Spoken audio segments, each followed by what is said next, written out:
नमस्कार, मी सुलेखा तळवलकर. दिल के करीबमध्ये तुमचं सगळ्यांचं अगदी मनापासून स्वागत करते.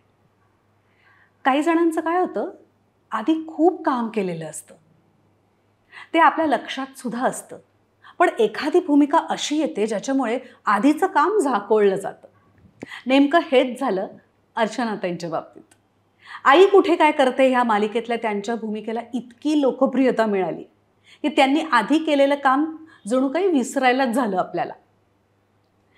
त्यांना अभिनेत्री का व्हावंसं वाटलं पासून ते आजपर्यंतचा त्यांचा प्रवास आपण त्यांच्याकडूनच जाणून घेणार आहोत. चला तर मग भेटूया अर्चना पाटकर यांना. नमस्कार. नमस्कार आणि वेलकम टू दिल के करीब. थँक्यू मला बोलवल्याबद्दल. अरे काय, मी तुम्हाला आठवतंय आपण कुठे भेटलो होतो लास्ट? सिल्वासाला बायो बबल मध्ये शूटिंग करत हो, होतो. हो. आई कुठे काय करते आणि त्यावेळेस आमची स्टारची दुसरी सिरियल चालू होती. बऱ्याच सिरियल सुरू होत्या तेव्हा. म्हणजे सगळे म्हणजे नियर अबाउट सगळी इंडस्ट्री जमा झाली होती तिथे. सगळ्या चॅनलचे सगळे आर्टिस्ट जे आपल्याला बरेचदा फक्त फंक्शन्सला भेटतात ते सगळे तिथे भेटत होते आपल्याला आणि इतकं बरं वाटत होतं. अख्खी इंडस्ट्री आपली तिकडे आली होती आणि तेव्हापासून तुमच्या मागे लागलं होतं. पण आज तो दिवस आला. I am very happy. Thank you thank you. तुम्ही ॲज युजल खूप सुंदर दिसताय. Same to you. खरंच खूप छान दिसताय तुम्ही. आणि साडी एस्पेशली मला खूप आवडली. आणि तुमचा जो उत्साह आहे ना तयार होण्याचा, तो मला नेहमीच खूप आवडतो. मलाही. मी घरी असताना अगदी कंटाळते, काहीच नसतं म्हणजे मी साधा पावडर सुद्धा लावत नाही.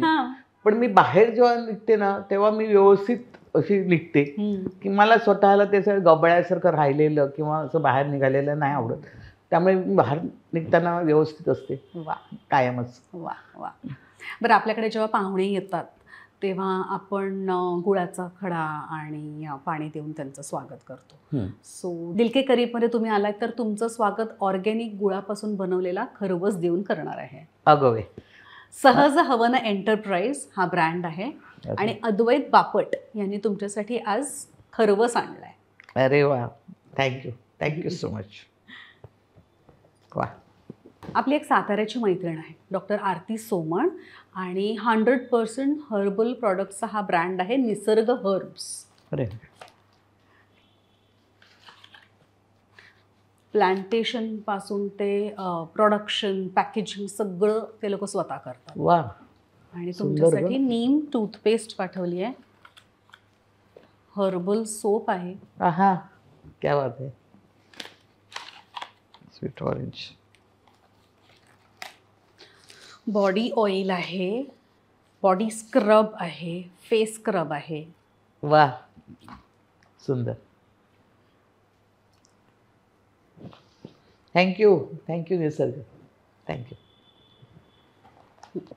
ताई, सोशल मीडियावरती तुमच्या मॉलदीव्सच्या ट्रिपचे फोटो खूप हो बघितले. हो, खूप झाले. सो प्रवास करायची, भटकंती करायची आवड आहे तुम्हाला? खूप खूप खूप.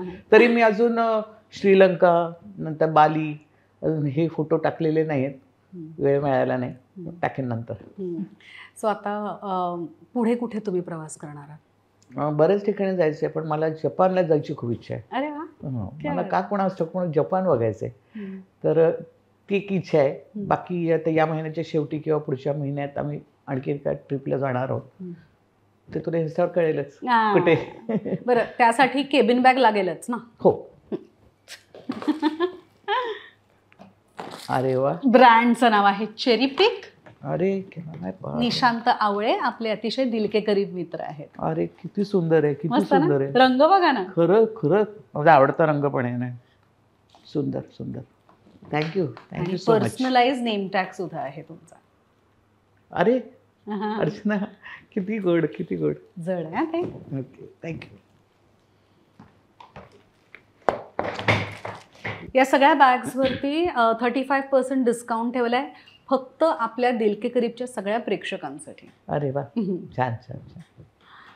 आता मला एक गोष्ट सांग, तू इतके प्रश्न विचारतेस मला, तर तू इतकी गोड दिसतेस, इतकी छान मेंटेन राहतेस, तर गुपित सांग मला. आणि मुळात तुला दृष्टी लागते का कोणाची? आता या वयात मला 10 दृष्टी लागते ग. नाही, तुम्हाला तर लागणारच हो. मला कसली लागते? का वय आहे का दृष्टी लागण्याचं? तर मला तू मंत्र सांग तुझा कोणता आहे की त्याच्यामुळे तू ओके राहते. पण गंमत सांगू का, हा, आपली एक दिल के करीब मैत्रीण आहे निलिमा अमित नावाची, तुमच्यासाठी हेमटाईट पाठवलंय.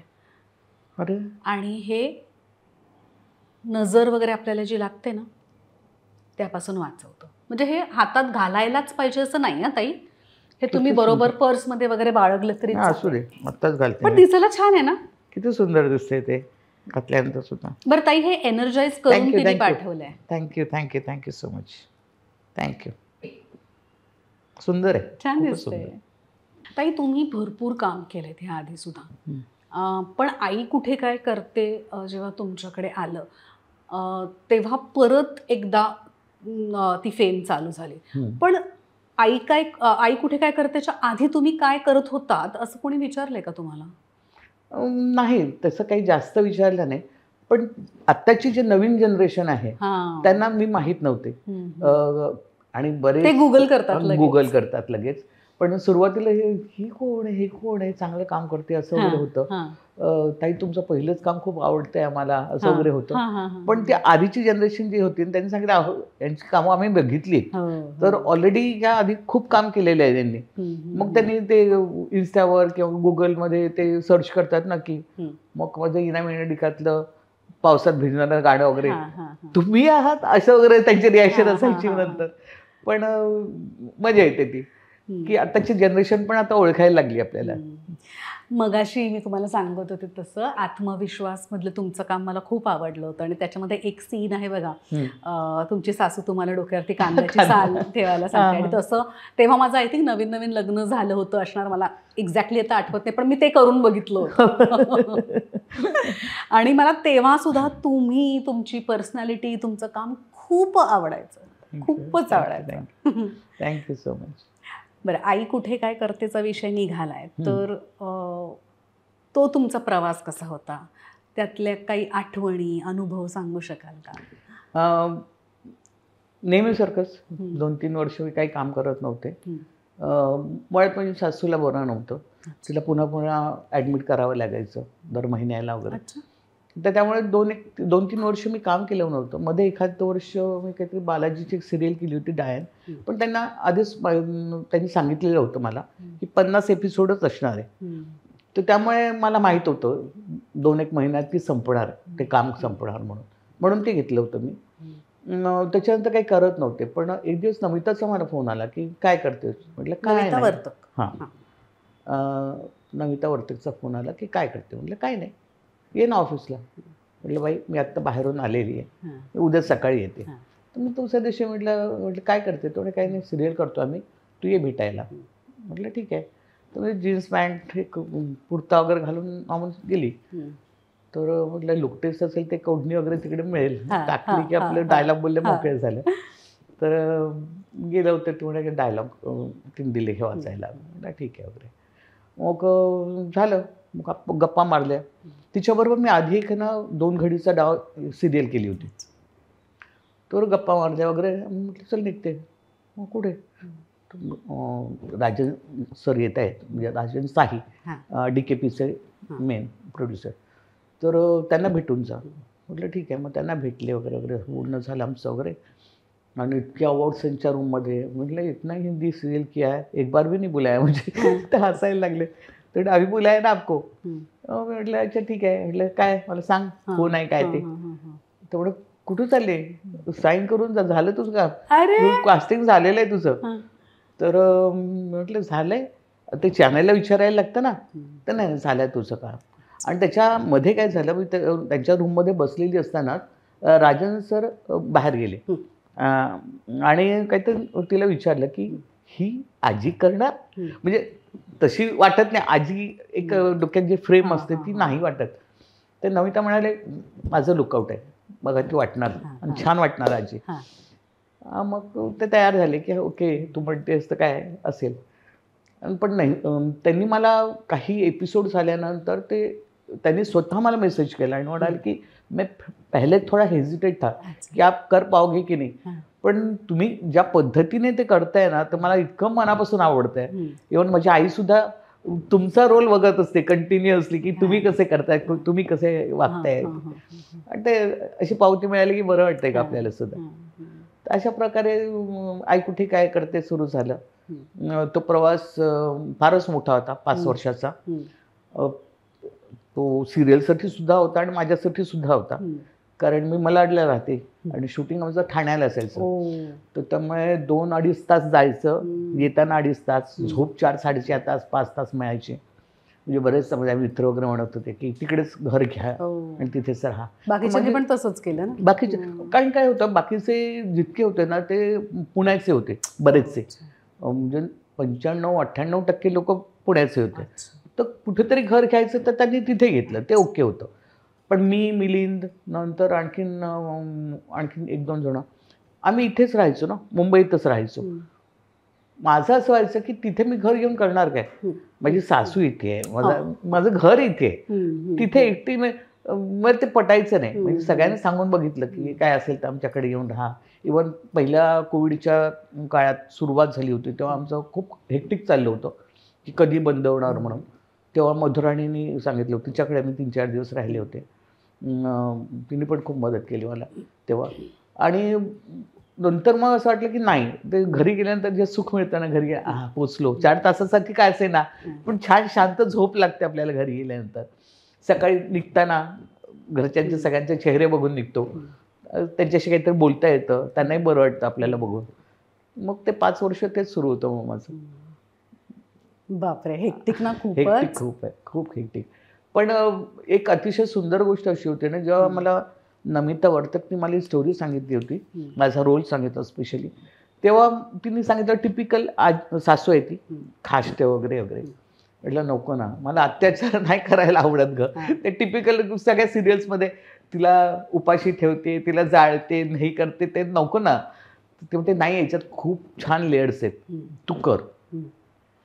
मग म्हटलं की आता नाहीतर मी काही करत नाही आहे. आणि राजन साई सरांना खूप कॉन्फिडन्स होता की ही सिरियल जवळजवळ 8 भाषांमध्ये आधी ऑलरेडी सुरू होती. तर त्यांना वाटलं होतं की 8 ते 10 वर्ष ही सिरियल नक्की चालेल. आता असा कॉन्फिडन्स सगळ्या प्रोड्युसरला असतो ग, इतके पैसे टाकल्यानंतर. म्हटलं की हां ठीक आहे, 2 वर्ष चालेल, आणखीन काय. म्हटलं हां ठीक आहे, म्हटलं 1 वर्ष चालेल, जे काय चालेल ठीक आहे, ओके करूया. पण नंतर एक सीन आमचा पडला, कारण मी 2 घडीच्या डावमध्ये तिच्याबरोबर, त्याच्यात माझा कॅमेओवर होता रोल. आणि ती थोडीशी लाऊड होती आणि सिरियस आणि कॉमेडी मिक्स होतं. तो एक वेगळं छान एक कॅरेक्टर होतं, सुंदर. तर तिला माहीत होतं की थोडासा तो सेन्स आहे कॉमेडीचा ह्याच्यात. तर तिने एक सीन असा लिहून पाठवला होता पहिला, की मी छत्री वगैरे घेऊन बसलेली उन्हात, हातात छडी आहे आणि सगळं सुकायला वगैरे ठेवल्या आहेत मिरच्या, आणि आप्पा उन्हात काम करतायत. आणि मी त्यांना तिकडे व्यवस्थित खोदा, तिकडे व्यवस्थित, मी आपली छत्रीत घेऊन, आणि मी छत्रीत बसून त्यांना सांगते. तर लोकांना ते इतकं आवडलं ना, लोक इतके खुश झाले ते बघून. आणि त्याच्यानंतर मग म्हणजे त्यांना पण कळलं की एक थोडंसं कॉमेडी थोडंसं हे मध्ये टाकलं की आणखीन छान वाटतंय म्हणून. मग त्याच्यानंतर मग ती एक मालिका सुरू झाली. माझा नाही आप्पांचे जितके सीन असायचे त्यांची एक नोकझोक म्हणा, किंवा एक माझे आणि आप्पांचे काही सीन आहे ना, ते इतके सुंदर लिहिले गेले नंतर. एक तर ती बालिशपण आहे, तितकीच ती प्रौढ पण आहे, संस्काराला मानणारी पण आहे, आणि संस्कारांना धरून मॉड विचारांची पण आहे. असं काहीतरी वेगळं काहीतरी मिक्सचर आहे तिचं. ती कधी काय वागेल हे घरात कोणीही प्रेडिक्ट करू शकत नाही, अशी ती कोणीही तिच्याबद्दल न सांगणारी अशी ते कॅरेक्टर होतं. आणि त्यामुळे ते इतकं अनप्रेडिक्टेबल होतं ना की लोकांना वाटेल ही नक्की काहीतरी उलट करणार आहे, हे एक ते समीकरण झालं होतं. त्या लोकांना ते आवडायचं. इव्हन बरेच लोक मला सांगायचे की आमची आजी सेम तुझ्यासारखी आहे, सेम तुमच्यासारखी दिसते, तुमच्यासारखे बोलते, असं बरेच रिॲक्शन्स मला तेव्हा मिळाले. पण मला खूप प्रेम दिलं. मला काही आमच्या सिरियलमध्ये एक छोटं काम केलेलं सुद्धा, एक छोटी भूमिका ज्यांनी केली ना, त्यांना सुद्धा खूप प्रसिद्धी मिळाली. कारण इतकं छान ते टीमवर्क इतकं सुंदर होतं ना, डिरेक्टर टीम म्हणा की आर्टिस्टचं पूर्ण टीम एक मर्ज झाले ना सगळे, की एक सुंदर एक कलाकृती तयार होते असं मला वाटतं. आमच्या सेटवर कधीही कोणी एकमेकांना शिव्या देत आहेत, लाईटमॅन किंवा कॅमेरामॅन, कधी नाही. आमच्या गेटवरून कोणी आतमध्ये आलं की असं वाटायचं पण नाही इथे शूटिंग चाललंय, इतकी शांतता असायची. त्यामुळे त्या शांततेनं काम इतकं सुंदर आणि छान व्हायचं ना, की एक टेन्शन नसायचं की अरे अरे इतका करणे काय, चलो चलो चलो, असं कधी नाही. शांतपणे आणि व्यवस्थित प्रत्येक सीन केला जायचा. तुम्ही या मालिकेच्या आधी सुद्धा बऱ्याचशा सिरियल्समध्ये काम केलंय. सो तुमच्यासाठी एक माइलस्टोन असणारी तुमची भूमिका किंवा सिरियल कोणती? सध्या तरी आधी कसं व्हायचं की सुरुवातीला मी जेव्हा दूरदर्शन होतं तेव्हा पहिली माझी मालिका होती दाजी. दाजी लोकांना प्रचंड आवडली होती. ती प्रदीप वेलणकर हिरो होता त्याच्यात, अजय वडावकर आणि मी, आम्ही तिघंच होतो त्याच्यात. आणि ती मालिका खूप आवडली. अजूनही लोकांना ती आठवण आहे. त्याच्यातले म्हणजे लांब सडक केस, त्याचं किती मोठे केस होते तुमचे, किती लांब केस होते तुमचे, असे वगैरे म्हणतात सगळे. आणि त्याच्यानंतर बऱ्याच मालिका बऱ्यापैकी केल्या. कधी कधी असं विचारायचं की दूरदर्शनवर विचारतात की अर्चना आहे का, तरच आतमध्ये जा, नाही तर थांबा गेटवरच. इतके म्हणजे एखाद्या मालिकेत मी नसायचे तर असं असायचं की मी कुठेतरी बिझी आहे किंवा मी डेट देऊ शकत नाही. इतक्या मी मालिका त्यावेळेला केल्या होत्या. अधिकारी दर्शनात जवळजवळ प्रत्येक एपिसोडमध्ये मी असायचे किंवा मालिकांमध्ये मी असायचे. त्याच्याशिवाय सुद्धा बऱ्याच प्रोड्युसर्सकडे काम केले. पण असं काय होतं, मला नेहमी असं एक वाटतं की जो सिरियलचा जो पब्लिसिटी किंवा एक तुमचं शहरत म्हणतात किंवा तुमची प्रसिद्धी असते ती त्या वेळापुरतीच असते. पहिलं कसं असायचं की 13 एपिसोड, 26 एपिसोड आणि 52 एपिसोड असे स्लॉट्स मिळायचे. तर काही 13च्या असायच्या, कधी 52च्या असायच्या, असायच्या. ती संपल्यानंतर तुम्ही दुसरं करायला लागला की मग लोक त्याच्यातनं ओळखायचे, मग तिसरी असं. तर त्यामुळे एकच असं कनेक्टेड कधी राहिलं नाही. मग मध्येच आपण पिक्चर करतो, मध्येच आपण दुसरं काय करतो, मग लोक तिकडे ओळखतात की अरे हा पिक्चर केला तिने, मध्येच पिक्चर करतो आपण, मध्ये नाटक करतो. असं प्रत्येक ठिकाणी आपण वेगवेगळी भूमिका करतो. तर लोकांना कधी ही भावते, कधी ती भावते, असं सतत होत राहतं. त्यामुळे एकच महत्त्वाचं असं नाही. सध्या तरी आई कुठे काय करते हीच माइलस्टोन आहे माझ्यासाठी. कारण 5 वर्ष मी एक सिरियल पहिल्यांदा केली आहे, त्यामुळे जास्त प्रेमात आहे मी तिच्या. तुम्ही पूर्वी सुद्धा सिरियल्स करायचात, आत्ता सुद्धा केली आहे. सो याच्यामध्ये तुम्हाला काही फरक जाणवतो कामामध्ये किंवा कामाच्या पद्धतीमध्ये? पद्धतीमध्ये तर नक्कीच. मला असं आठवतं ना की आधी खूप लिमिटेड असायचे प्रोडक्शनची माणसं, खूप लिमिटेड. म्हणजे जसा एक प्रोडक्शनवाला असायचा, तोच डेट्स द्यायचा, तोच सगळं बघायचा. एक कॉस्ट्युमवाला असायचा, त्याच्या हाताखाली एक इस्त्रीवाला असायचा. तामझाम जास्त काही नाही. आर्ट डिरेक्टर्स असायचे किंवा त्यांच्या हाताखाली माणसं. मेकअप मॅन 2 असायचे, जेंट्स 2 लेडीज असायच्या, हेअर ड्रेसर. फार काही तामझाम नसायचं, तरी काम सुरळीत व्हायचं, सुरळीत आणि सुंदर व्हायचं. कारण प्रत्येकाला माहीत असायचं की हे मला करायचं आहे म्हणून. तेव्हा एक घरगुती वातावरण असायचं, सगळे एकमेकांना ओळखायचे. डिरेक्टरसुद्धा प्रॉपर वेळ घेऊन असं करून बघ ना, तसं करून बघ ना, हे असायचं की असं घेऊन बघितलं तर बघ ना तुला कसं वाटतंय, हे करून बघूया ना, नको आधीचं चांगलं होतं, मग हे करूया. म्हणजे असं नाही की रिहर्सललाच, इव्हन शूट केल्यानंतर सुद्धा म्हणायचं की तो हे असं करून बघ ना. तितका वेळ ते घ्यायचे. असं नाही की बाबा चला चला चला चला हा कल चला पुढचा सेट असं कधी केलं नाही. आता मिनिटं काढायची असतात त्यांना. तेव्हा पण त्यांना मिनिटच काढायची असायची. नाही, पण आता डेडलाईन्स खूप झाल्यात आणि पैसे कमी मिळतात त्यांना. त्यात खूप काही करायचं असतं, बऱ्याच गोष्टी आता इन्व्हॉल्व्ह झाल्या त्याच्यात. आणि मेन म्हणजे तो पसारा खूप वाढलाय, प्रोडक्शनचा पसारा खूप वाढलाय. मला असं आठवतं ना, मी बऱ्याच वर्षांनंतर म्हणजे बहुतेक 8-9 वर्षानंतर आम्ही कुठेतरी, मी आणि आमचा एक मित्र आहे आंबे, सतीश आंबे आणि मंजिरी आंबे, यांच्याबरोबर आम्ही कुठेतरी फिरायला गेलो होतो. दरवर्षी एक ट्रिप असते आमची. तर इंडियातच कुठेतरी गेलो होतो आणि आल्यानंतर ते आपल्या मित्रांना ऑफिसमधले दाखवत होते फोटोज. तर नमिताचे मिस्टर त्याच ऑफिसमध्ये होते. तर ते म्हणाले की मराठीत काम करायची ना आधी. म्हणजे हो, मग आता काय करतायत? तुम्हाला माहीत नाही आता काय करतायत. तो म्हणे नंबर द्या ना त्यांचा. तर मग त्याने मला फोन केला, वहिनी नंबर देऊ का? म्हटलं द्या ना. मग नमिताचा फोन आला मला की असं असं एक रोल आहे, कॅमिओ आहे, तर तोच 2 घडीचा डाव. तर मी होतं म्हटलं रोल छान आहे वगैरे सगळं, खूप उत्साह. 9 वर्षानं 8-9 वर्षानंतर पुन्हा काम करते मी. आणि सकाळपासून मला टेन्शन की लोक मला ओळखतील का, कसं मला ट्रीट करतील, म्हणते बॅट जाऊ दर असं वगैरे म्हणतील का, माहीत नाही काहीतरी विचित्र. सकाळपासून मला अनिझी वाटायला लागलं. आणि त्यातच काय झालं, तिने सांगितलं होतं 15-1 दिवसानंतर तुझं सुरू होईल म्हणून. आणि आम्ही कुठेतरी गेलो होतो, त्याच्यात मी धडपडले आणि पाय मुरगळून आले.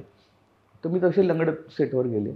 मी पायरी चढले आणि समोरून नीना कोळकरने धावत येऊन मिठी मारली तिने. ई अरे अगं किती वेळ झाला, किती वाट पाहतोय तुझी. मला जसं का फुग्यातनं सगळी हवा निघते तसं तर कोणीतरी ओळखतं मला, कोणीतरी असं झालं. पण नंतर लक्षात आलं की लोक विसरले नाहीत, आपल्या इंडस्ट्रीतले लोक अजूनही ओळखतात. पण खूप मजा आली त्याच्यात काम करताना. खूपच सुंदर होती ती, रोल पण छान होता, युनिट चांगलं होतं.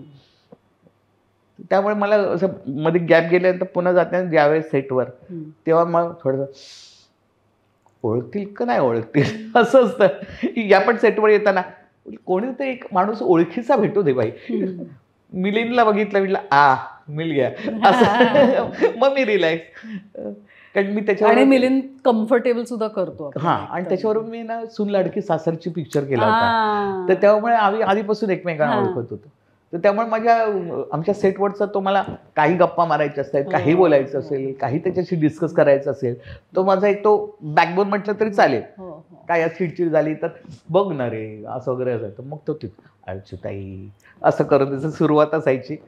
पण ही सो नाईस, खूपच गोड माणूस आहे, खूपच छान. बरं, तुम्ही काम भरपूर केलंय पण गॅप्सनी केलंय, असं का? मुळातच काय झालं की मी या इंडस्ट्रीत येईन हेच मला माहीत नव्हतं कधीही. म्हणजे आयुष्यात कधी स्वप्नात सुद्धा तो विचार केला नव्हता. लहानपणी फक्त मला डान्सची खूप आवड होती. मी कथ्थक शिकले होते 5 वर्ष. आणि 6व्या वर्षी आम्ही वडिलांची ट्रान्सफर मुंबईला झाल्यामुळे आम्ही मुंबईला आलो. मग 6व्या वर्षी इकडे खूप प्रयत्न केले मी, पण मी 12वीतलं माझं सायन्स होतं. तर सायन्स प्रॅक्टिकल्स आणि हे आणि ते टायमिंग ते सगळे जमेना. त्यामुळे त्याच्यानंतर मग ते डिस्कंटिन्यू झालं. जेव्हा मी मुंबईला यायला निघाले वडिलांची ट्रान्सफर झाल्यानंतर, तेव्हा सगळ्या मैत्रिणी म्हणाल्या की जुहूला जा, तिथे सगळ्या गल्ल्यांमध्ये ना सगळे मोठमोठे ॲक्टर राहतात, धर्मेंद्र, अमिताभ बच्चन वगैरे. तू तिथं असं फिरलीस ना की सगळे तुला दिसतील. म्हणजे मुद्दाम जाऊन बघायची गरज असं चलते जाणे का, तो आजूबाजूमध्ये असं देखणे का जाल नाही असं वगैरे हे डोक्यात घेऊन आलो. आणि इथे आल्यानंतर लकीली माझे वडील तेव्हा ऑडिट ऑफिसर असल्यामुळे फिल्म सिटीचं ऑडिट त्यांना मिळालं होतं. तर त्यांना ती जीप मिळाली. तेव्हा आम्ही सगळे शूटिंग बिटिंग बघितलं आणि सगळ्यांचे ऑटोग्राफ वगैरे घेतले होते. म्हणजे जवळजवळ सगळ्यांचे, बऱ्याच लोकांचे. आणि ऑडिट ऑफिसरची फॅमिली म्हटल्यानंतर जर जास्त ना सगळीकडे खुर्च्या बिडच्या मिळतात तुम्हाला बसायला. त्याला खूप छान ते संपलं ना तितकंच. तर मुंबईला आमचं कोणीच नव्हतं, नातेवाईक पण नाही, कोणी नाही. तर करायचं काय? आता नागपूरला एवढ्या मोठ्या घरात राहत होतो, बंगल्यात राहत होतो. इथे 2 खोल्यांचं घर होतं, 2 बेडरूम वगैरे, मोठं होतं घर. पण ते आम्हाला ते अगदी बॉक्समध्ये आणून ठेवल्यासारखं वाटायचं. तर तेव्हा एक ॲड आली होती इंडियन नॅशनल थिएटरची. त्यांचं प्रवीण जोशी अकॅडमी म्हणून एक संस्था त्यांनी तयार केली होती, जी NSDच्या धर्तीवर होती. ती संध्याकाळचं टायमिंग होतं त्याचं 6 ते 10 असं काहीतरी. आणि कमलाकर सोनटक्के आमचे प्रोफेसर होते. त्याच्यात नाटकाला ज्या आवश्यक गोष्टी आहेत, जसं मेकअप असो, कॉस्ट्युम असो, ड्रेस डिझाईन असो किंवा सेटिंग असो, लाईटिंग असो, त्या सगळ्या गोष्टींची माहिती दिली जायची. प्लस तुमच्याकडून काही नाटकं करून घेतली जायची. असं काहीतरी 1-1.5 वर्षाचा काहीतरी कोर्स होता, तो केला मी. आणि त्याच्यानंतर झालं ना, माझं कॉलेज पण सुरू होतं सायमल्टेनियस. आणि 12वी झालं. 12वीपर्यंत सायन्स होतं माझं. 12वीनंतर मग विचार केला की मला आता याच्यातच पुढे करायचं आहे. मग मी आर्ट्स घेतलं 12वीनंतर. ते संपल्यानंतर माझं आर्ट्स म्हणजे कॉलेज तर सुरूच होतं, काय करत नव्हते. मग मला कुठे कॉम्पिटिशन असले किंवा कामगार कल्याणचं कॉम्पिटिशन असते, IITची कॉम्पिटिशन, तिथे मग मला बोलवायचे नाटकात काम करायला 26-10च्या ह्याच्यात. ते सगळे करत होते, अभ्यास वगैरे सगळं सांभाळून. असं करता करता मला एक प्रोफेशनल नाटक आलं. ते होतं आत्ता होतं गेलं कुठे, पहिलं नाटक. मग ते शिवाजी मंदिरला काम करणार आपण, म्हणजे ती गोष्टच खूप महान होती ना, की आपण एखादी गोष्टी विचारच केले नाही. आणि आईच्या डोक्यात असं होतं की हिने तरी नाटकात काम करावं, आणि ती हाऊस पुरी झाली होती तिची. कारण छबिलदास वगैरे काम केलेलं तिने बघितलं होतं, तर नाटकात काम करायचं तर केलं की आता आणखीन काय करणार. तर म्हटलं शिवाजी मंदिरला मिळतंय काम करायला, मग ते केलं. असं करता करता कामं सुरू झाली. मग दूरदर्शनवर एक नाटक केलं, ते बघितले लोकांनी, मग पुढची कामं मिळत गेली. त्यामुळे तो जो प्रश्न विचारला ना गॅप, तर नागपूरला मी असताना माझे जितक्या मैत्रिणी कोणाच्या लग्नाला गेलो काय गेलं, तर तिथे शिक्षण खूप महत्त्वाचं आहे नागपूरला. कोण किती शिकले हा पहिलं विचारतात. तर सगळ्यांची लग्न झालेल्या मैत्रिणींची, त्यांची मुलं, 2 मुलं 3 मुलं. आणि मला नेहमी वाटायचं माझं लग्न 4 मुलं कमीत कमी पाहिजे, मला 4 मुलं पाहिजे असं एक. आणि झालं की आता लग्न करायचं, मोकळं व्हायचं, एवढंच होतं. आणि काम करता करता मला राजू पाटकर भेटला. राजू म्हणजे महेंद्र पाटकर म्हणजेच राजू पाटकर. हे पुन्हा एकदा सांगते सगळ्यांना. एकदा माझ्या मैत्रीण भेटली, माझे मिस्टर पुढे चालले होते, तर तिच्याबरोबर मी गुजराती नाटक केलं होतं.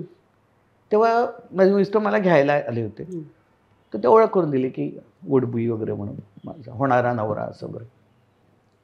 आणि मला म्हणाले वो कोण गया, म्हटलं वो मेरा मिस्टर है महेंद्र पाटकर.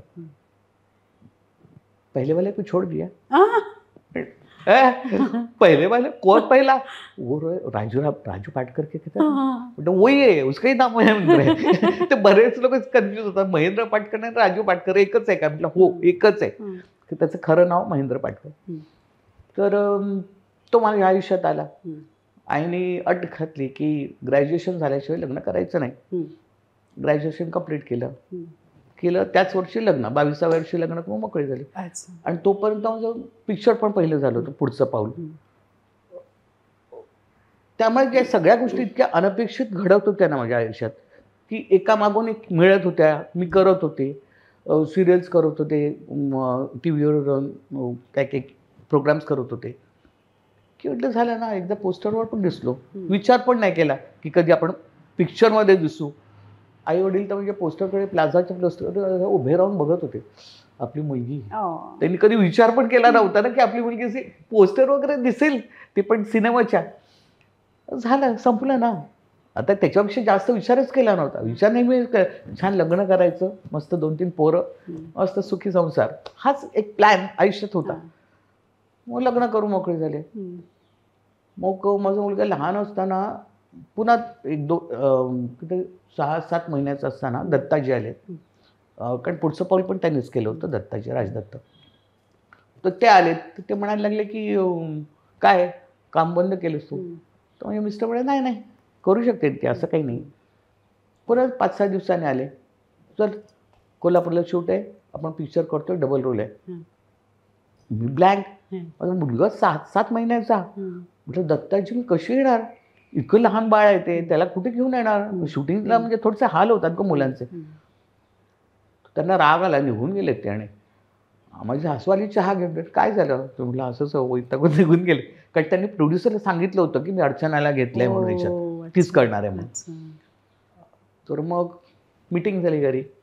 मग असं ठरलं की सासू म्हणाली की मी मुलाला सांभाळते, काळजी करू नको, दर आठवड्याने 10 दिवसांनी मी मुलाला घेऊन कोल्हापूरला येते, म्हणजे तुझी पण भेट होईल आणि तुला पण त्याच्याकडे लक्ष अर्ध, कामाकडे लक्ष अर्ध, असं होणार नाही. असं करून मग काम सुरू केलं. आणि तेव्हा लोकांना पुन्हा लक्षात आलं की अरे काम करायला लागली, मग पुन्हा कामं मिळायला लागली. असं झालं सगळं. आणि आपल्या क्षेत्रात पण मध्ये मध्ये गॅप अशासाठी पण येत होती ना, की काय होतं, लहान असताना पहिल्या पिरियडमध्ये आपण काम करू शकतो. 8वी 9वी 10वी वगैरे सुरू झालं ना की आपल्याला त्यांच्यापेक्षा जास्त टेन्शन येतं. 10वी 12वी ग्रॅज्युएशन. आणि माझा मुलगा तर इतका हलकट ना की त्यांनी आयुष्यात कधी कोणाची ट्युशन लावली नाही. तू शिकव असंच असायचं त्याचं. त्यामुळे तो पास झाला पाहिजे तसं टेन्शन त्याच्यापेक्षा जास्त मला असायचं की नोट्स काढून द्या, हे कर. म्हटलं डबल ग्रॅज्युएट झाली असते मी, 2दा त्याचा अभ्यास करते मी. असं झालं होतं. तर त्यामुळे मध्ये मध्ये तो एक गॅप जात होता. आणि आपण असं नॉर्मली सगळ्या बायका असा विचार करतात की चला मुलं मोठी झाली, आपापल्या पायावर उभी राहिली की आपण मोकळे. तर तसं नाहीच होत ना. कारण जोपर्यंत मुलं मोठी होतात तोपर्यंत तुमचे सासू सासरे ते पण मोठे होतात ना, त्यांचंही वय झालेलं असतं. मग त्यांचे आजारपणं सुरू होतात, त्यांचे आपापले जे त्रास असतात ते वरती येतात. माझ्या सासूला शुगर असल्यामुळे त्याचा एक पाय कट करायला लागला होता, त्याच्यामुळे ते त्यामुळे ते सतत इतकं घरात गोंधळ असायचा ना. आणि सून म्हणून माझ्याशिवाय कोण बघणार. शेवटी ना इंडस्ट्री आपला जीव असतो ग, आपल्याला सतत काम करावं असं वाटतं, पण संसार आपला श्वास असतो ग. तो श्वास आपण बंद नाही करू शकत, न कोणाच्या भरोश्यावर ठेवू शकत. आपण तिथे असलं की कोणालाही जरी ठेवलं मदतीला तरी त्या मदतीकडे बघायला सुद्धा आपण लागतो प्रत्येक वेळेला. त्यामुळे मध्ये मध्ये गॅप गेले, त्याचं मला दुःख नाही अजिबात. पण मला एकच आहे, मला इंडस्ट्रीत कोणीच गॉडफादर नव्हता ग. कोणी सांगणारा नव्हता की हे कर, हे नको करू, या इतक्या तू इतकी फेमस झाली, इतक्या वरच्या याच्यावर पोचली, किंवा इतके लोक तुला ओळखतात की तू इतकी चांगली चांगली कामं मिळत आहेत, थांब जरा 2 वर्षानंतर लग्न कर, असं सांगणारं असं कोणीच भेटलं नाही मला. आणि भेटलंच तरी ऐकलं नसतं. वाटत पाहत होतं कधी ग्रॅज्युएशन होतं आणि कधी लग्न करतं, असं झालं होतं.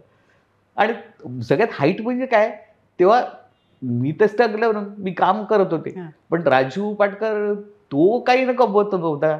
लोकांना वाटत होतं पैसेवाला म्हणून याच्याशी लग्न केलं, पण मुळात मुद्दा असा होता ना की तो पण आर्टिस्ट होण्यासाठी स्ट्रगल करत होता आणि काय कमवत नव्हता. म्हणजे सकाळी जाताना आईकडनं 20 रुपये दे स्ट्रगलिंगला, असं करून 50 रुपये घे, असं जात होतो. आणि मला सोडायला तो यायचा ना घरी, तो बोलतो 10 रुपये टाक ना वरून.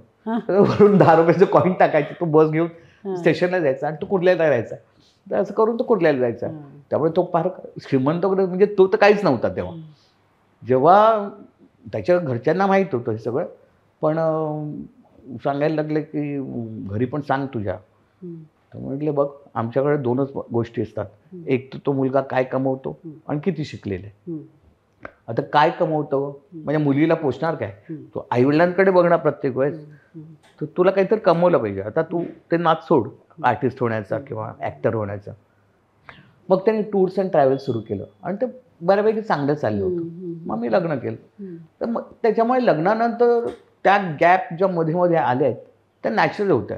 आणि तो चॉईस माझा होता स्वतःचा. असं काही नाही की नाही तू घरी बसलं पाहिजे आणि घराकडे कोण बघणार, असं म्हणणार कोणी नव्हतं. सगळे सपोर्टच करत होते. पण काही गोष्टी आपल्याला स्वतःला ज्या फील होतात ना की नाही या गोष्टी मलाच करायच्या आहेत, हे जे ठरवणं असतं ना ते काय मी ठरवत आले.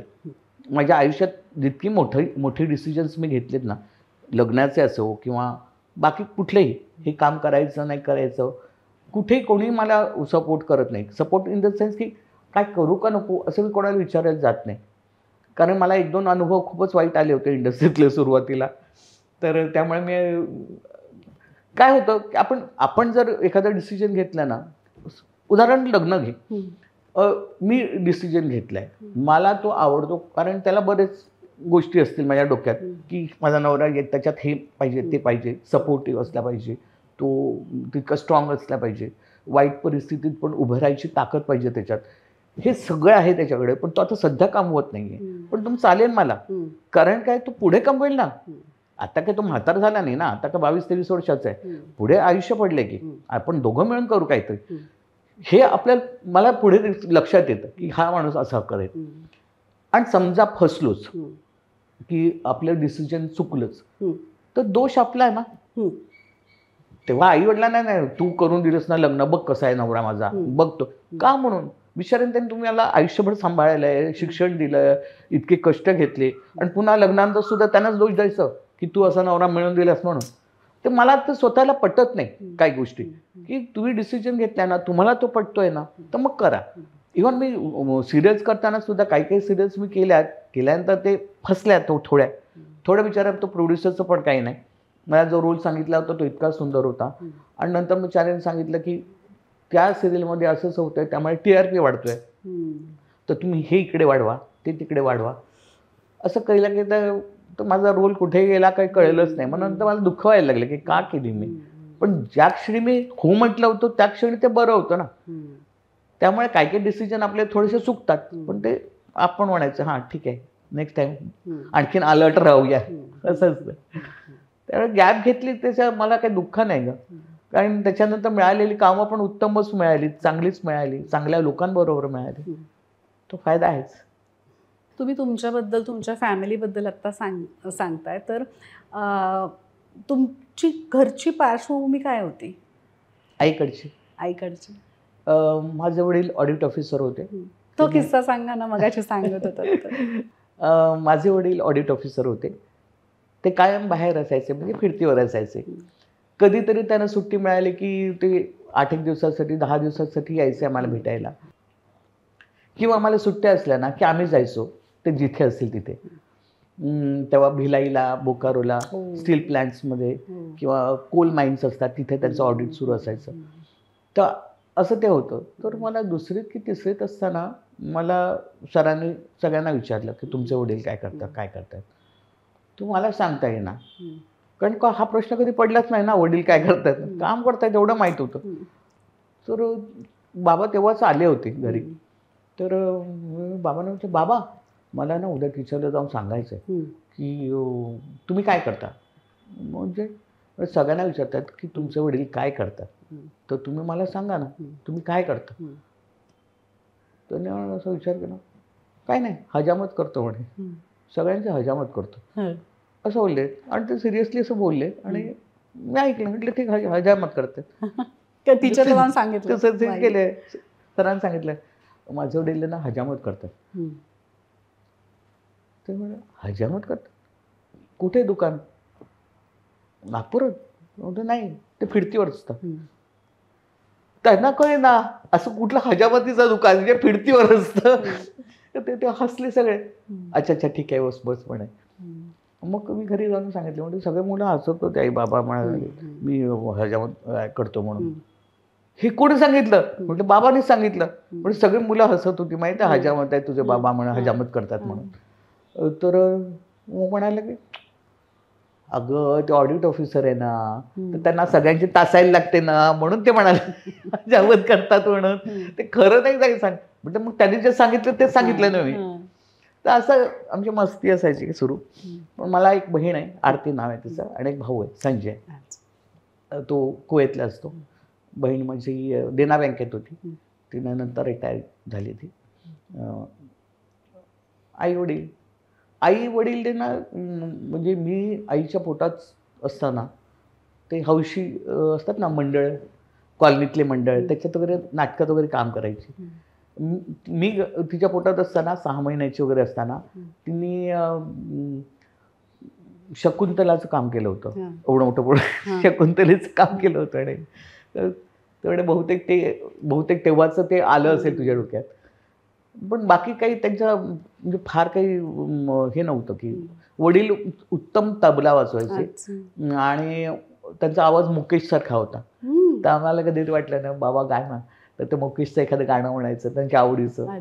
ते तेवढंच काय ते कनेक्शन होतं आमच्या इंडस्ट्रीशी, बाकी कोणी नाही. मी जसं म्हटलं ना तुला की गॉडफादर या इंडस्ट्रीत मला कोणी नव्हतं. मला उत्तम माणसं मिळाली. उत्तम माणसं म्हणजे सहकलाकार असो, डिरेक्टर्स असो. तू म्हणतात ना एक गॉडफादर असतो, तो वरती गॉड असतो, तो की त्यांनी म्हणलं की नाही तुला गॉडफादर मिळाला ना तर मी आहे. मग त्यांनी मला काही ना काही करून अशी माणसं माझ्या आयुष्यात आणलीत ना, ते त्यांच्याकडनं अतिशय शिकायला मिळालं. जसं सुरुवातीला सांगितलं कमलाकर सोनटक्के, त्यांनी बेस दिला की आधी माहीतच नव्हतं नाटक काय, हा मुळात प्रकारच माहीत नव्हता. बेबी काटो म्हटल्यानंतर मी बेबी काटो, मी व्हेज ना, तेव्हा व्हेज होते. बेबी काटो म्हटलं, बेबी काटो असं झालं. तर लाईटला बेबी म्हणतात, तो काटो म्हणजे कट करा, हे नंतर कळलं ग. कुठे काही संबंधच नव्हता, काही संबंध नव्हता. सेटिंग काय असतं, कसं करतात. आमच्याकडे लेक्चर द्यायला चांगले लोक यायचे. तर त्यामुळे ते सगळं शिकायला मिळालं. म्हणजे बेस झाला की आपण ब्लँक नाही आहे, आपल्याला थोडं कळतंय, थोडंसं कळायला लागलंय याच्याबद्दल.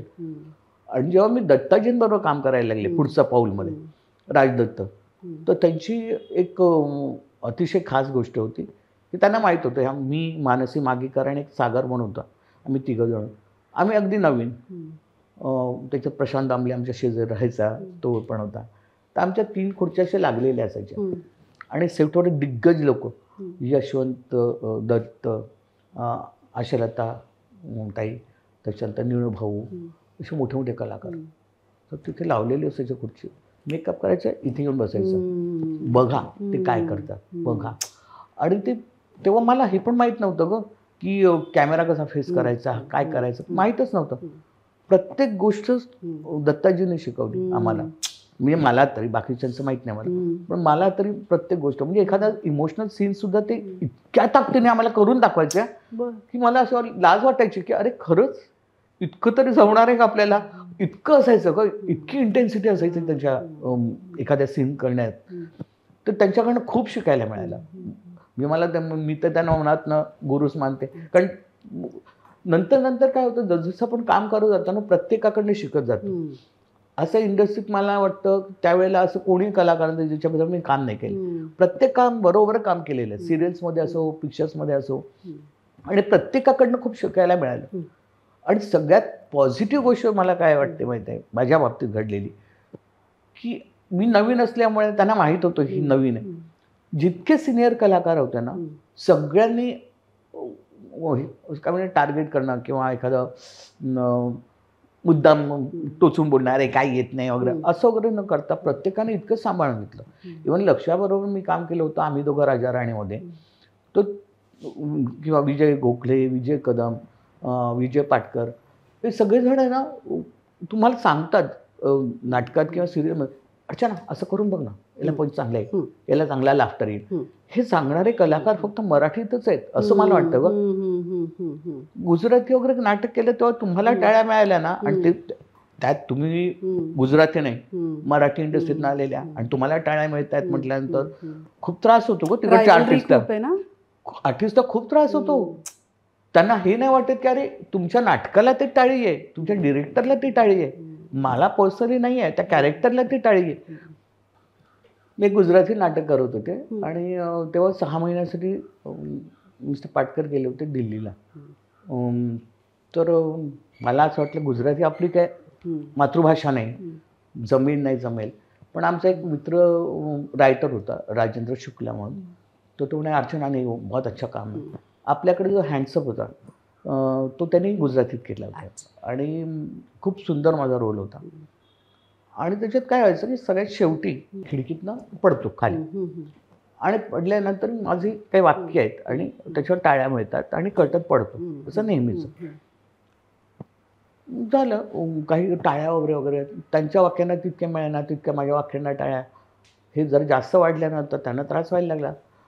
आणि एका वेळेला काय झालं, त्यांनी उडी मारली आणि तिकडून मी खिडकीच्या बाजूला उभी आहे आणि तिथून शिव्या यायला लागल्या. म्हटलं बहुतेक आहे ना खाली ते गादी वगैरे ठेवली नसेल, आपटला असेल विचारा. म्हटलं असू दे, मी आपले वाक्य बोलली, टाळ्या झाल्या, झालं.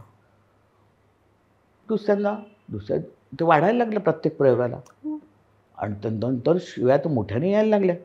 आणि त्या म्हणजे मला सिरियस माझं पुढचं एक सोलोलुकी आहे आणि तुम्ही कानाकडे शिव्या देताय आई बहिणीच्या, आणि माझी जी काय सोट टाकली ना बंद झालं. आणि तो प्रत्येक म्हणायचा की मी तो माटून गेला राहायचा आणि मी कुठल्याला मी छोडू की आपको वहाँ तक. म्हटलं नाही मी मेकअप दादा के साथ चली जाऊंगी.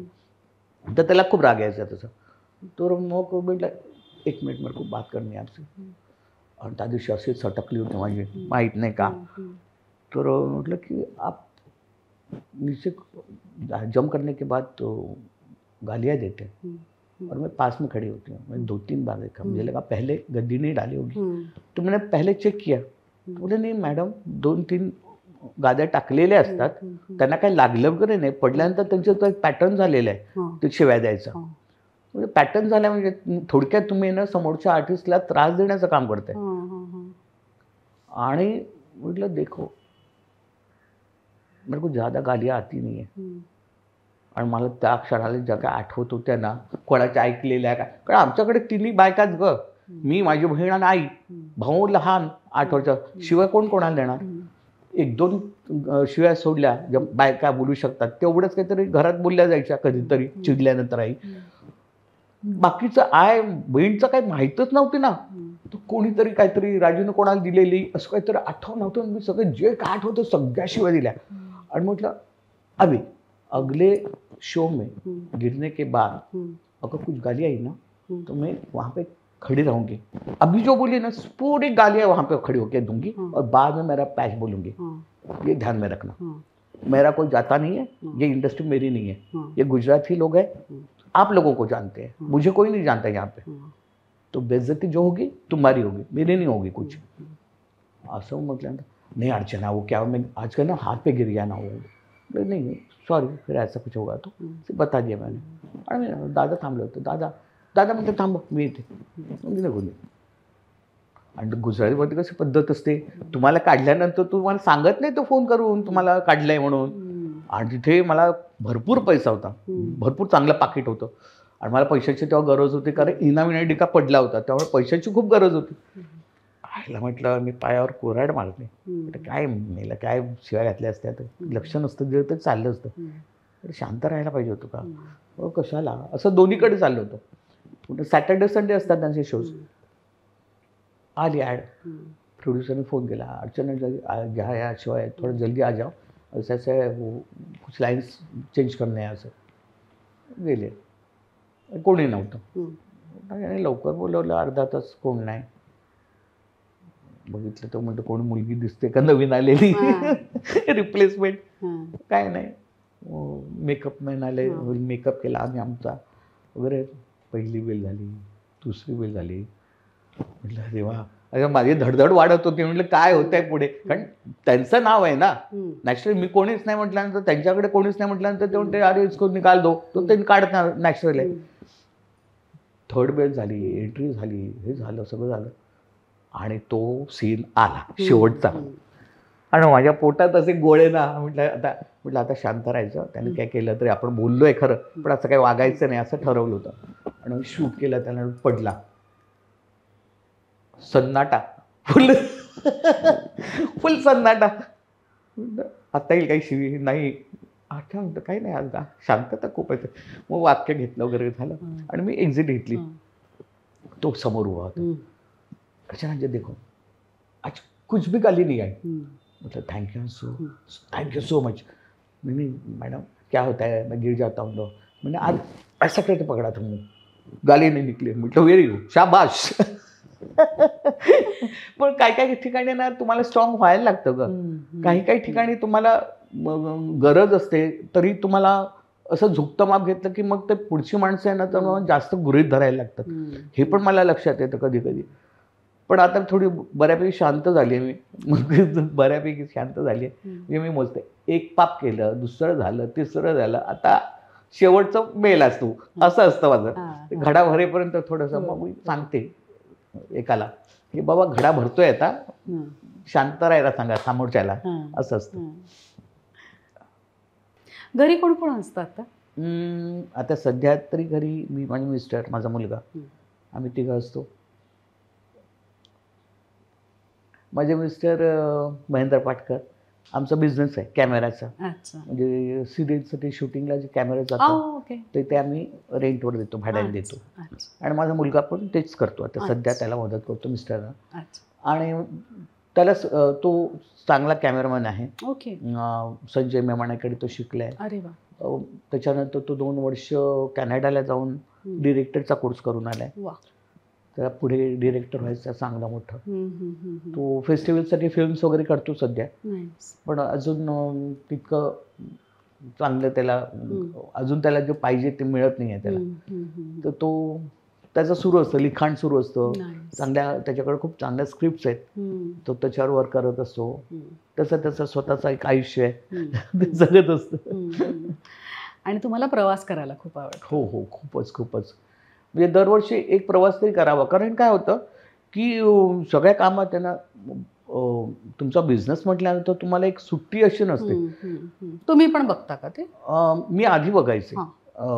जेव्हा कामं जास्त वाढली त्याच्यानंतर मी नाही. पण जेव्हा आम्ही कॅमेरा बिझनेस सुरू केला त्या सुरुवातीला मी ऑफिस सांभाळायचे. तेव्हा खारला माझं ऑफिस होतं, पुष्पक व्हिडिओ म्हणून. आता त्याचं नाव V9 आहे. तर पुष्पक व्हिडिओ म्हणून तेव्हा मी ऑफिसचं सगळं मी सांभाळायचे. तेव्हा माझ्याकडे हाय बँड, बीटा, ते तेव्हा एडिटिंग सेटअप होतं. तर ते माझ्याकडे होतं. त्यामुळे ते ऑफिस मी सांभाळायचे आणि राजू बाहेरचं सगळं बघायचं. तर असं आम्ही ते डिवाईड केलं होतं. मग नंतर मग सून लाडकी सासरची नंतर जरा कामं पुन्हा मिळायला लागली. मग राजू म्हणे कशाला अडकते, मी करेन मॅनेज. मग त्याच्यानंतर ते पुन्हा बंद झालं. मग पुन्हा मी बसायचे, असं येऊन जाऊन बघत होते. कॅमेरा बिझनेस मधलं काहीच माहित नाही, अरे काय करतायत असं नाही, मला बऱ्यापैकी माहित आहे. अरे वा, बर. आणि प्रवास, अभिनय, बिझनेस हे सोडून आणखीन काय करता, म्हणजे छंद काय आहेत? छंद वाचन आवडतं मला, खूप वाचते. मला इंटरनॅशनल फिल्म्स बघायला आवडतात. फेस्टिवल्सला मी खूप ट्राय करते, पण मला जायला मिळत नाही का, काही ना काही तेवढ्यातच येतं बरोबर. आणि मला ते फेस्टिवल्स अटेंड करायला खूप आवडतात, कारण आपल्याला इतके छान छान फिल्म्स तेव्हा बघायला मिळतात त्या फेस्टिवल्समध्ये. तर ती फेस्टिवल्स अटेंड करायला आवडतात. फिरताना सुद्धा ना, ज्या ठिकाणी आपण जातो ना, तिकडचं कुझिन मला ट्राय करायला खूप आवडतं. कारण तुम्ही जे खातात तेच परत तिथं जाऊन तुम्ही खाण्यात काय पॉईंट आहे. जसं आम्ही राजस्थानला, मी आणि माझा मुलगाच गेलो होतो. तर पहिली आयुष्यातली आमच्या दोघांची पहिली ट्रिप होती. आणि एरवी आमचे इतके वाद होतात ना, आम्ही दोघं जण, राजू म्हणतो बहीण भावासारखे भांडता एकमेकांशी. पण त्या आम्ही जातात, वाद घालायचा नाही, मी काय म्हटलं तर हे असं वगैरे ठरवून बिरवून गेलो होतो. राजू म्हणे काय नाही, 3 दिवसात भांडून परत येणार लोक दोघं जण. पण आम्ही 4 ते 5 दिवस होतो राजस्थानला आणि इतकं छान एन्जॉय केलं तिथे. पहिल्यांदा उंटावर बसले मी, कसं वजन घेतलं असेल कोणाच ठाऊक नाही, देव जाणे. पहिल्यांदा उंटावर, आणि आपल्या मी काय घोड्यावर बसले, याकवर बसले, उंटा राहिला होता, एक हत्ती राहिलाय. तर उंटावर, तर मग उंट माझा मुलगा बसला, तर त्याला खूप हौस की तू बसू मग. तर नॉर्मली हॉर्स रायडिंग कसं असतं, आपण एका याच्यावर पाय टाकायचा. मी हॉर्स रायडिंग केलेलं आहे, 1-2 सिरियल केलं होतं, झाशी राणी म्हणून वगैरे, त्याच्यात ते तलवार चालवायचे वगैरे ते केलं होतं. त्यामुळे त्याला एवढं काही खास नाही वाटलं. तर म्हटलं उंटावर, तर तो बसलेला असतो ना, तो आपला बिचारा उठतो. तर ते उठताना वगैरे बघितलं होतं. तर म्हटलं उठतो ना, जर पकड क्या ना पिक्चर रखना वगैरे. आणि पुढचं डिरेक्शन सांगितलंच नव्हतं, म्हणजे गाडीचं कशी चालवायची, पहिला गिअर टाकायचं कळलं, पण स्टॉप कशी करायची कळायला नको. तर बसताना ते कसं बसतं, त्या झपकन असं दोन्ही पाय पुढचं मागे घेतं ग, आणि आपण तोंड पडायचंच बाकी. म्हटलं अरे इतकं पटकन असं कसं, की तू आता उठताना कसा उठलास, तू पहिले उचलला नंतर उठलास ना प्रेमाने, तसं मागून बस, मग पुढे असे आतमध्ये टाक. तू पहिलं कसं पुढचं टाकतो आतमध्ये. आणि मी अशी पडता वाचली. म्हटलं हा हे सांगायला पाहिजे ना तुम्ही, की बसताना उंटा असा बसतो, ते कोण सांगणार. म्हटलं पण एक हौस झाली उंटावर बसण्याची. तर त्यामुळे मी खूप मजा केली होती तेव्हा पण. तर मला पुस्तकं, त्याला पण पुस्तकं आवडतात खूप वाचायला, त्याला वेगवेगळ्या. पण माझं कसं एक डिसाईड झालं की आता मी प्रत्येकाचे म्हणजे बायोग्राफी वाचायची, तर मी झाडून सगळे जितके मिळतील तितके सगळ्यांचे असते. किंवा एखादा थ्रिलर असेल तर थ्रिलर, मग सगळे लाईनीत थ्रिलर सगळे असतात माझे. किंवा सध्या मेडिटेशनवर किंवा असे काहीतरी बुक्स असतील किंवा फिल्म्स असतील किंवा त्याच्यावरती काही पॉडकास्ट असतील, ते मला आवडतं ऐकायला, जे काय वेळ मिळेल ते. असे वेगवेगळे, किंवा योगा करतेच माणूस थोडंसं, पण त्याच्यावरती आणखीन काही तुम्हाला मिळते का वाचायला किंवा करायला. आता नवीन इतके टेक्निक्स आलेत ना मेडिटेशनचे पण, तर त्यांनी ना तुम्हाला चक्रास वगैरे, तर तेवढं काही आपल्याला डीपली कळत नाही. उगाच म्हटलं कुठेतरी जे चांगलेलं व्यवस्थित लाईनीत आहेत ते पण हलतील चक्र, नको ते भानगडीत पडायला. त्याच्यापेक्षा आहे ते चक्र लाईनीत आहेत, ओके आहेत, आपण सांगायचं लाईनीत आहेत बस, ओके. बस त्या फालतू भानगडीत मी पडत नाही. पण जे आपल्याला जमतं, झेपते तिथपर्यंत मी जाते. आणि पुस्तकं वाचते. मला ट्रॅव्हलिंगमध्ये मला पुस्तकं वाचायला खूप आवडतं. आता काय असं ई-बुक पण आहे ना, ई-बुक पण आहे, किंवा तुम्ही ऐकू शकता पुस्तक, ते पण आहे. तर त्यामुळे असं प्रत्येक वेळेस काही नसेल की कंटाळायला काय करायचं असं नाही होत, काहीतरी तुमच्याकडे असतं सुरू ऐकायला, छान वाटतं. सो तुम्हाला वाचन आवडतं म्हणून हिना कौसर खान यांचा इत्रनामा वेगळ्याच विषयावरची कादंबरी आहे, तुम्हाला नक्की वाचायला आवडेल. हिंदी आहे? मराठी आहे. अरे हो, नक्की वाचेल, नक्की वाचेल. सो आपले थँक्यू. आपले हे स्पॉन्सर आहेत रोहन प्रकाशन. अच्छा. आणि RDK20 हा जर का कुपन कोड दिलके करीबच्या सगळ्या प्रेक्षकांनी वापरला तर त्यांना रोहन प्रकाशनच्या सगळ्या पुस्तकांवर 20% ऑफ आहे. अच्छा, ओके. बाकीचे प्रकाशन लिहिलेले आहेत का? नाही, पण नक्की नक्की नक्की वाचेल. मज्जा आली तुम्हाला भेटून. मला सुद्धा अतिशय वर्थ द वेट. भेटतो एकदाच बाबा, असं झालं मला. कारण ते आपलं भेटणं होतच नव्हतं ग. एक तर मुळातच आमची टायमिंग जे होतं, वेळापत्रक जे होतं शूटिंगचं ते इतकं ऑड होतं आणि येण्या जाण्याचं ते त्याच्यातच इतकं थकून जायला व्हायचं ना. एखाद दिवशी सुट्टी असली की असं वाटायचं कुठे जायचं नाही, घरात बसत शांत राहा असं व्हायचं. तर त्यामुळे मला बरं वाटलं खरंच इथे येऊन. आपल्या अप्रतिम अशा गप्पांचा शेवट अप्रतिम साडीने करूया. मीनाताई इनामदार, त्यांच्या साड्यांच्या ब्रँडचं नाव आहे अप्रतिम साडी. पुण्याचा ब्रँड आहे हा. आणि लिनन टिश्यू साडी तुमच्यासाठी त्यांनी पाठवली आहे. अरे वा, थँक्यू सो मच. किती सुंदर कलर आहे, खूपच छान. आणि खूप प्रेमाने करतात सगळं. बरं, दिलके करीब उद्यमशील मध्ये त्यांचा एक एपिसोड सुद्धा आपण केलाय. ओके. सो तुम्ही नक्की बघा, तुम्हाला आवडेल. नक्की नक्की नक्की नक्की. कारण म्हणजे त्यांच्या साड्या अप्रतिम असतातच आणि त्या माणूस म्हणून सुद्धा अप्रतिम आहे. नक्की बघेन, नक्की बघेन. येस, तुम्हाला आवडतात ना साड्या? अतिशय आवडतात साड्या. मला तुमची ही साडी सुद्धा खूप आवडली आहे. मला तुझी ती साडी खूप आवडली. ही साजिरी साडीज. अच्छा. हा, ब्रँडचं नाव आहे साजिरी साडीज. इथेच आहे पार्ल्यामध्ये. आणि दीपाताई चेऊलकरांचा हा ब्रँड आहे. अरे वा, सॉफ्ट आहे ग, कॉटन सॉफ्ट, सेमी कॉटन आहे. ही कॉटनच आहे मला. अच्छा, ओके. अतिशय सुंदर. येस. आणि आता आपण जिथे बसलोय तो आहे द प्रधा स्टुडिओ. ओके. शिल्पा आपटे आणि मेधा गलगले या 2 बहिणी आहेत, त्यांचा आहे. अच्छा अच्छा. आणि हा छान असा दिलके करीब कॉर्नर त्यांनी आपल्याला करून दिलाय. किती सुंदर, किती सुंदर. वा, छान. Yes. So thank you so much. आणि खूप बरं वाटलं तुमच्याबरोबर गप्पा मारून. Thank you so much. खूप बरं वाटलं इथे येऊन. धन्यवाद. तुम्ही सगळेजण ऑलवेज पाहत राहा दिल के करीब.